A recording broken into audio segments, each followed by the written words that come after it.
Muy buenos días, chicos. Bueno, tengan ustedes pues un cordial saludo para todos ustedes. Un gran abrazo.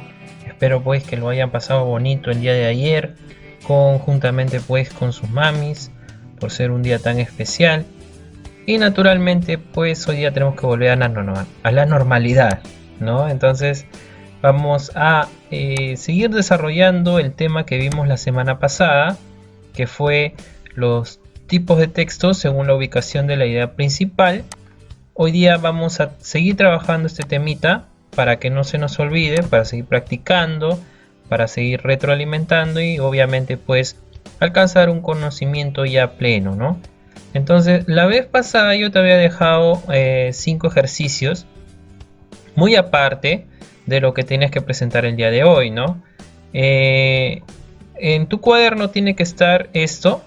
Ya tiene que estar esto, lo que viene a ser los diferentes textos: texto analítico, texto sintetizante analizante, texto encuadrado. Entonces esa teoría y esas lecturitas tenía que estar en tu cuaderno. Muy aparte, trabajamos lo que es practicando estos cinco ejercicios, 5 textos, ya lo que estamos viendo ahorita. Bueno, tenemos ya las respuestas correctas. Entonces vamos a hacer una y obviamente después ya vas a revisar las demás, ¿no? Por ejemplo, la primera nos decía, texto 1 decía: la conquista aparece en este terreno más netamente que en cualquier otra, como una solución de continuidad. Hasta la conquista se desenvolvió en el Perú una economía que brotaba espontánea y libremente del suelo y la gente peruanos, ¿no? En el imperio de los incas, agrupación de comunas agrícolas y sedentarias, lo más interesante era la economía. Todos los testimonios históricos coinciden en la aserción de que el pueblo incaico, laborioso, disciplinado, panteísta y sencillo, vivía con bienestar material. Las subsistencias abundaban, la población crecía. El imperio ignoró radicalmente el problema del matus. La organización colectivista, regida por los incas, había enervado en los indios el impulso individual, pero había desarrollado extraordinariamente en ellos, en provecho de este régimen económico, el hábito de una humilde y religiosa obediencia a su deber social. Los incas sacaban toda la utilidad social de esta virtud de su pueblo, valorizaban el vasto territorio del imperio construyendo caminos, canales, entre otras cosas, lo extendían sometiendo a su autoridad tribus vecinos. El trabajo colectivo, el esfuerzo común se empleaban fructuosamente en fines sociales. Bien. Si se habrán dado cuenta, pues hemos hablado un poquito sobre los incas, sobre el trabajo colectivo que ellos tenían al momento de desarrollar. Y lo más interesante era cómo básicamente pues se centraba en lo que era la economía, ¿no? Ellos tenían un trabajo, te dice en la lectura, útil, con un fin social, ¿no? Pero lo que importaba más era esto, ¿no? Lo que era la economía en sí. Entonces, si te das cuenta, prácticamente desde que comienza el texto, te hace una introducción del tema, te habla puntos específicos, ¿no? Pero no encierra lo que viene a ser la idea principal desde el comienzo, si te habrás dado cuenta, ¿no? En la primera parte, pues te habla sobre la conquista, sobre la economía, te toca parte de la economía, después te habla sobre testimonios históricos, después te habla sobre cómo más o menos trabajaban ellos, en qué se basaba el imperio, ¿no? Y al final te dice, pues los incas sacaban una utilidad social en esta virtud del pueblo, ¿no? O sea, el trabajo colectivo, construyendo caminos, canales, entre otras cosas, ¿no? Pero todo eso tenía un fin, ¿no? Te dice al final, el trabajo colectivo, el esfuerzo común se empleaba fructuosamente en fines sociales, ¿no? O sea, que lo relacionaban con todo este trabajo que ellos desarrollaban, lo desarrollan pues con un fin social. Entonces, teniendo eso en cuenta, chicos, porque ya prácticamente te he dicho pues la idea principal, te dice, ¿cuál es la idea principal? La primera dice, la conquista representó continuidad. Eso no es así, ni siquiera de forma histórica pues te dice eso. El incanato ignoró a Malthus. Sí trastoca algo de ello, pero no de forma pues específica habla todo eso de la lectura. La economía inca tuvo fines sociales, ojo, eso es lo que vimos al final, ¿no? Las subsistencias abundaron en el incanato. También es una idea, pero es una idea más secundaria que una idea principal, ¿no? Todos los historiadores defienden el incanato, inclusive hasta no se habla mucho de eso. Entonces nos quedaríamos con la tercera, muy bien, donde nos dice pues que la economía inca tuvo fines sociales, o sea, todo lo que ellos desarrollaban prácticamente en base a construcciones, caminos y relacionado a ello, lo hacían con fines sociales, ¿no? O sea, prácticamente tenían una economía que trataba de desarrollarlos y prácticamente eso les servía con un fin social. Bien, ¿qué tipo de texto es? Nos dice, ¿ya? Obviamente, pues no tenemos que obedecer a los 4 ejemplos o tipos de texto que hemos visto anteriormente. Entonces, si te dice que la idea principal está al final, ya por ende tú sabes que es sintetizante, ¿no? Acuérdate, ¿no? Analizante es cuando la idea principal está al principio, sintetizante cuando está al final, encuadrado cuando se encuentra al medio, y sintetizante y analizante naturalmente cuando, encuadrado es cuando se encuentra al principio y al final, y sintetizante, analizante es cuando se encuentra naturalmente pues al medio, ¿no? Bien, entonces seguimos con las demás respuestas. Bueno, en la número 2 teníamos pues, te decía cuál es el tema del texto, ¿no? Prácticamente eran los juanetes, ¿no? De forma redundante, ¿no? Porque si ponemos, por ejemplo, los juanetes son protuberancias dolorosas, entonces le estamos dando un calificativo o vamos a hablar simplemente de que son protuberancias, ¿no? Entonces la lectura te habla muchas cosas, muchas características, incluso te habla de tratamiento, te habla de las causas, te habla de algunos sobrenombres que se le da a los juanetes. Entonces, en redundancia, los juanetes sería todo lo que nos habla la lectura en sí, ¿no? Ahora también te dice qué tipo de texto es.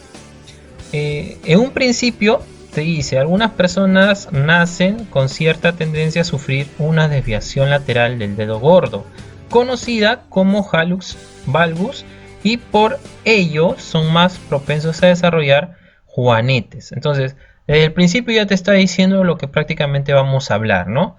Entonces, por ende, si está al principio, obviamente, pues no es analizante, entonces. Correcto. Y así sucesivamente tenías que ir deduciendo, tenías que ir razonando con las diversas lecturas que se te había dejado.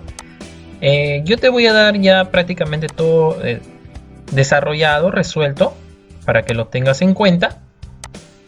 Y lo de hoy día vamos a seguir practicando. Y te dije que hoy día íbamos a hacer esta parte, ¿verdad? Esta parte que es tarea, ¿correcto? Muy bien. Entonces, teniendo en cuenta esto, vamos a trabajar el día de hoy para que podamos seguir mejorando nuestras habilidades, seguir mejorando nuestra forma deductiva, inductiva, para poder desarrollar un buen aprendizaje en base a este tema, ¿ya? Porque es necesario tener siempre, chicos, certeza de lo que nos habla una lectura. Eso te va a ayudar muchas veces a poder leer textos grandes, porque todo se comienza de a poco, ¿no? Yo te estoy dando textos pequeños, por ejemplo, pero en base a eso, los textos grandes a veces es un poquito complejo, ¿no? De leerlos. Entonces, es mejor comenzar de a poco para poder terminando a leer más, ¿no? O sea, vamos de a poco a más, ¿no? Entonces, esa es la idea. Vamos a hacer este ejercicio y ya te dejo para que tú puedas hacer lo siguiente, ¿verdad? Correcto. Dice, texto 1, vamos a hacer el texto 1, ya lo voy a encerrar para que no te confundas. Ya.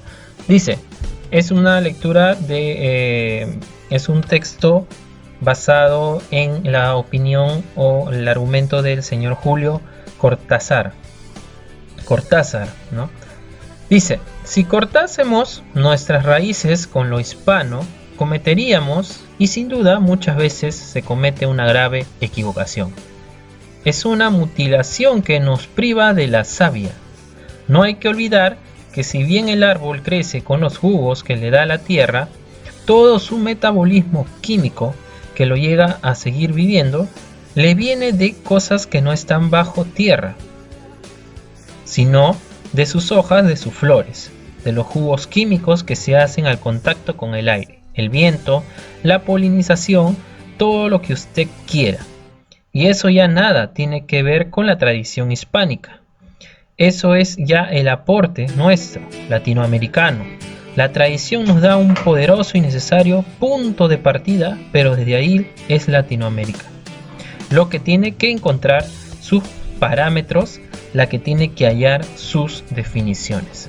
Bien, prácticamente nos habla de diferentes cosas, ¿no? Nos habla sobre nuestras raíces hispanoamericanas, ¿ya? Nos habla sobre el aporte latinoamericano en base a nuestras costumbres, nuestras tradiciones que tenemos, ¿no? Y que prácticamente no podemos olvidar eso, te dice, ¿no? Si nos olvidamos eso, podemos entrar en una grave equivocación. Te lo he resumido práctica para que tú puedas entender la idea principal que hay aquí, ¿no? Entonces, aquí en la primera te dice, marca la idea principal, te dice. La primera dice, el autor compara nuestra raíz hispano con el metabolismo de una planta. Prácticamente no simplemente te dice eso, ojo.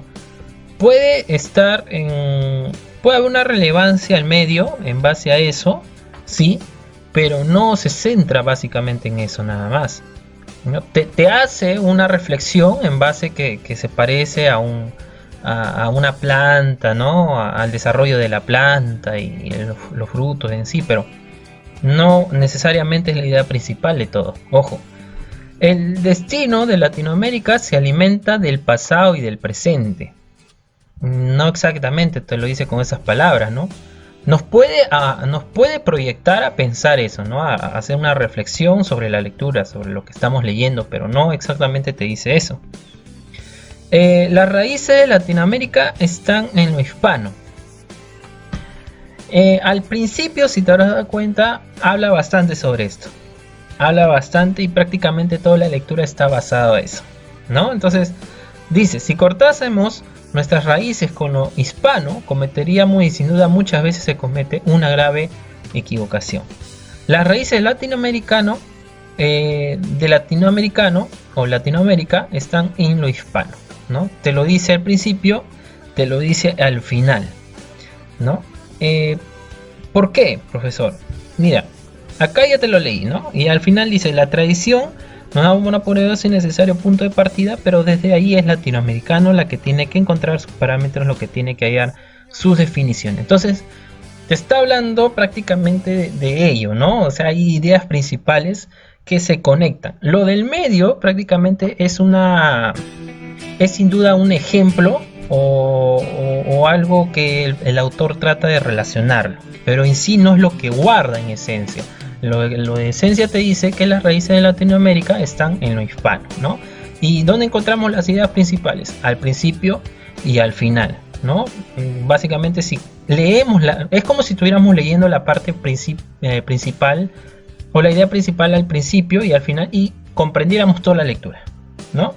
Es como cuando abrimos un libro, leemos la primera parte, leemos el final y ya comprendimos toda la lectura, ¿no? Entonces, prácticamente esta lectura nos habla de esta forma.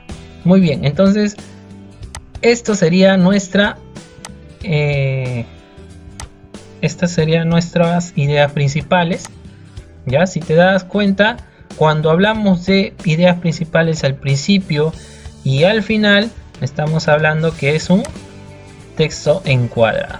Muy bien, ¿no? Te está preguntando qué tipo de texto es. Y en la primera, naturalmente, es la que te dije al principio, ¿no? Las raíces de Latinoamérica están en lo hispano.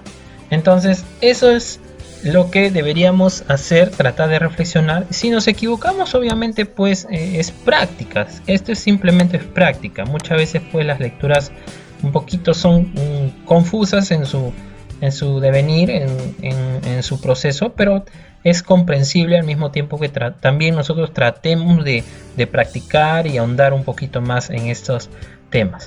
Muy bien, chicos, el día de hoy tú vas a tratar de desarrollar el texto número 2, el texto número 3, con todas sus actividades, ya el texto número,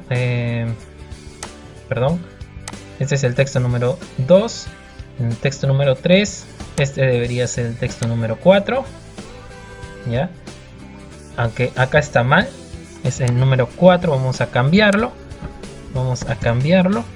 para que no haya ninguna equivocación y vas a tratar de resolverlo todito, correcto.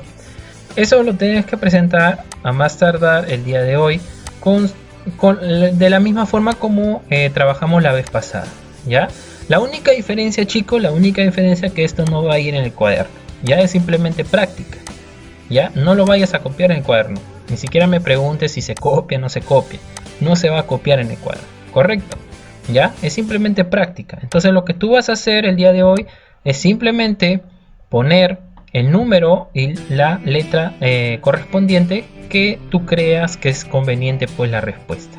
Entonces pones 1C, 2D y así sucesivamente, ¿no? Después ya pones 3C, 4D. Yo voy a entender, porque si te das cuenta, todos los ejercicios de los diferentes textos tienen un número: 5, 6, 7, 8, 9, 10, 11, 12, 13, 14. En total son 16, ¿ya? Pero menos 2 que yo he hecho son 14, correcto. Yo ya te estoy regalando 2 puntos, ¿ya? Si tú haces correcto bien eso, vas a tener una nota sobresaliente de 16, ¿ya? Profesor, ¿y por qué no 18 y 20? No pues, no pues, el problema se desata en base a que si yo te pongo 18 o 20, se podría decir que tendría que ser una práctica, un examen, ¿no? En este caso estamos simplemente practicando, ¿no? Es como si estuvieras participando en hora de clase. Entonces, chicos, vamos a trabajar el día de hoy de esa manera. Y bueno, conmigo sería ya hasta una nueva oportunidad. Espero pues que estén muy bien, estén trabajando, estén practicando y nunca traten de sobrelimitarse, trabajen tranquilos, no hay ninguna, yo no soy una persona que esté demasiado drástico con todo esto, con estos temas, no injoniándote todo. Simplemente quiero que lleves un buen orden en tu cuaderno y lo puedas presentar en el momento adecuado que yo lo pida. Muy bien, chicos, eso sería todo, nos vemos, chao chao.